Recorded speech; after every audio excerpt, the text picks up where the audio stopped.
Hello and welcome back to the channel. Today we got another video that we're going to react to by Sean Baker. And this video is actually about some statin medications that I had not heard of before. So let's get into it. All right, it's interesting to me that we have this continued desire to lower the cholesterol of every human being on the planet. We see that as opposed to looking at a more nuanced step, there are people, particularly in the cardiology profession, that are just determined, and it's not only just certain people at risk, but it's every human on the planet at a younger and younger and younger age. They are convinced that we are all suffering from some sort of drug deficiency, and that is the problem that we have as human beings. Yeah, there's definitely in the medical community, there's obviously still a demonization of cholesterol. Dietary cholesterol has been ruled for at least 5 years to be not a nutrient of concern. In fact, your own cholesterol adjusts up or down based on your intake of, fat, and basically is going to compensate, right? If you need more cholesterol, your body's going to produce more cholesterol. If you need less, your body's going to produce less. And your diet does influence that, but it doesn't mean that your diet necessarily makes a difference in terms of whether or not you have healthy cholesterol or not. It generally, basically, the ruling is dietary cholesterol is not important. It's the dietary fat that we eat and the type of fat that we eat is important. And it's also about the other things that we eat. So if you eat refined grains, if you eat refined sugars, and you eat processed vegetable and seed oils, then all three of those things can contribute to an environment where LDL cholesterol can become glycated and oxidized. And in that case, then it could be a potential harm. But that presumes that you are on a standard American diet. If you're on a carnivore diet where you're not eating those things, then you are on a low inflammatory, low glycemic, ketogenic diet where you don't have a lot of inflammation, you don't have a lot of glycation or oxidation of your LDL cholesterol.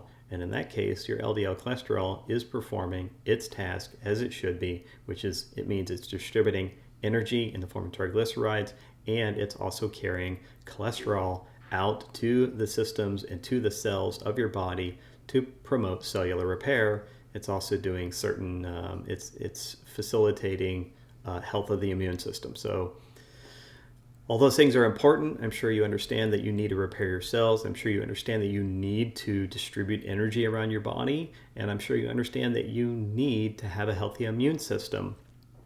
All three of those things are things that you need, and that's why your body produces cholesterol. So this thought that we need to absolutely just reduce all cholesterol at all costs is antiquated, and it's based on a wrong supposition that all cholesterol is somehow bad instead of damaged cholesterol being bad. And so what do? Should you remove cholesterol or should you remove damaged cholesterol? Well, you obviously want to avoid having damaged cholesterol. How do you do that? The way to do that, the way to avoid damaged cholesterol is quite simple. It's to remove the things that damage it. That's going to be refined grains, refined vegetables and seed oils, and refined carbohydrates. And that it couldn't possibly be that some of these things are normal physiology and we have to intervene. It's kind of like people that have gastric bypasses. How dare you actually have a full stomach? That's craziness. That's got to be the problem, the fact that you have a stomach. That's why you're so obese. Of course, that's not the answer. Yeah, and this is something that's very personal to me because I have friends who have had this bypass surgery, this gastric bypass surgery, and I feel like this is not the last resort, that it is maybe sold now a little too early to people. And I understand that the mainstream medical community struggles with this, right? They don't understand the things that I just said about refined grains, refined vegetable and seed oils, and refined carbohydrates. And they refuse to believe that those could be a problem and that it could be things like too much sugar, messing with your insulin, imbalancing your hormones, imbalancing your hunger hormones. And, they still subscribe to these things like calories in, calories out, which, I'm not saying that that doesn't count. Like, you still have to, obviously you want to burn fat, you need to be able to expend more energy than you take in. But we don't really control that at a level that we think we do. And it's not as easy as saying, I ate this many calories and I exercised that much, so I must have burned this many, and therefore I'm going to lose this much weight. There's a lot of other variables there. And there's also the whole variable of insulin, right? And are you in fat storage or fat burning mode? Okay, that's neither here nor there, but so let's keep watching. But it's interesting. There's some studies out there looking at, there's these new drugs, PCSK9 inhibitors, which are quote unquote super statins. These drugs can bring your LDL cholesterol down to 20. We're as low as possible. That's horrible. That's terrible. I definitely wouldn't take something like this. So let me just say that there's a study out of Korea, right? I'm sure you've heard me talk about this before, but the study out of Korea followed over 12 million people for about a decade, and it showed that people, and this is related back to the at total cholesterol level, but it basically showed that people who have either really, really low total cholesterol or really, really high total cholesterol do have an increased risk of mortality. Right, so this is the study that I was referencing. Specifically want to focus in on this. So look at these charts. So this shows you a hazard ratio. So this is basically your risk of mortality over here. And these are different age groups, 18 to 34, 35 to 44, 45 to 54, so on, right? And you can see it's divided amongst men and women. And they are slightly different, but they track together. So you can see they track together. Now what you can see is that as you get older, you can definitely see this hook, right? You see this hook that forms. And so as your cholesterol gets below, let's say, below like 160, right? You start to get this steep increase, right? You start to get this steep left side of the hook here, right? Which means you're increasing your risk of mortality. So this is all-cause mortality here. And then you can see when you get into the very, very older groups, it sort of flattens back out again. So when you're very young, it doesn't seem to matter as much. When you move into this age where you're in your 30s, 40s, and 50s, then it's very important that you have cholesterol. This is right at the time when you're going to your doctor and your doctor is telling you to lower your cholesterol at all costs. But you can see from these graphs of people that were followed for a decade that this is when you need to have cholesterol the most. You need to have it in a certain range. And that will basically result in overall benefits for you, right? Longevity benefits, a reduction in your risk of all-cause mortality. And again, you can see slightly different for men and women, but essentially it's very similar. Evolocumab and Alirocumab are the two that are on the market, also known as Repatha and Praluent. And these medications have been looked at, and it's kind of interesting when you look at some of the studies on these. And so there was a study looking at the efficacy of these two medications and looked at a number of trials, which they looked at all the results, and they definitely were good at lowering cholesterol. There was no doubt about it. They could lower cholesterol very, very low. Unfortunately, the outcomes don't really indicate that they provide much of a cardiovascular benefit. All right, so let's just go to this study and see what he's talking about here. So this is this study, 2016, June 2016, systematic review of PCSK9 inhibitors. There's a couple of things in the conclusion here that are important to read through. So evidence on cardiovascular outcomes is unable to show benefit for Alirocumab and is insufficient to draw conclusions for Evolocumab. important questions remain about the comparative effects on long-term health outcomes. Okay, so basically said we're not able really to say that one shows a benefit at all and the other one we don't have enough information to draw any conclusion.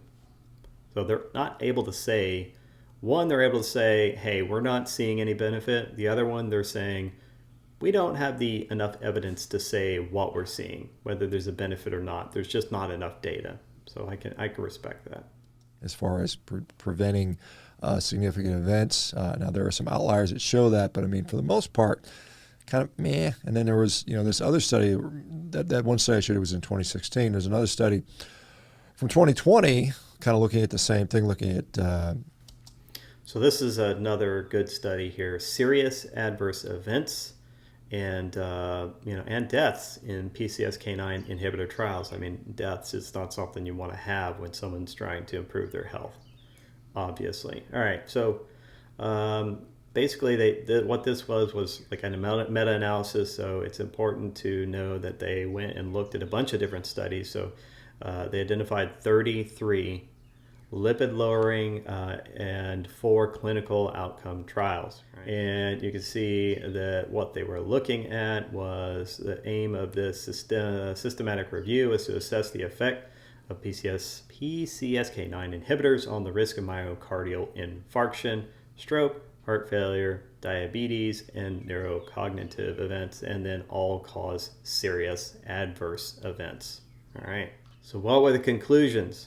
Well, our meta-analysis of clinical events did not show that PCSK9 inhibitors improve cardiovascular health. That's pretty huge. So the first thing they're saying is we can't see that these are improving cardiovascular health.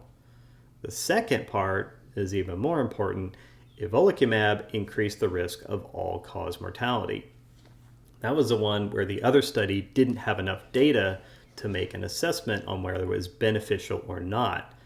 These people are 2 years later, 4 years later actually, let me double check. This was 2020, yeah, and the previous one was 2016. So 4 years later, they're saying, hey, we've looked at the data and now the data is definitely not good for this other drug. This second drug shows an increased risk of you dying as a result of taking it. I'm not taking any statin that is supposed to improve my health, or any drug for that matter that's supposed to improve my health, but actually increases my risk of death. All right, so I hadn't heard of these particular group of statins before. This is new to me. Personally, here's my thoughts on it. Cholesterol is something that you need to take charge of and you need to investigate thoroughly. And there's a lot of good information out there now where you can go to these different individuals and you can get a good idea of what you should be looking at and what the specific circumstances are that impact whether or not that particular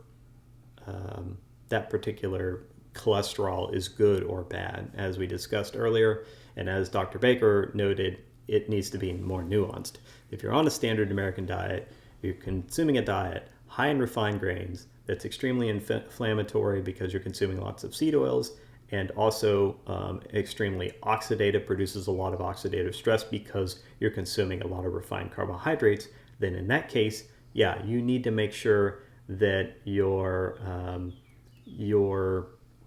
basically your LDL cholesterol is healthy, right? Now, I think there's ways to do that simply without having to, there's ways to do that without having to take a pill. The easiest one is diet. And nobody wants to say that, or they don't understand what diet to recommend. And the idea of recommending a diet where you ate meat is just bizarre to them.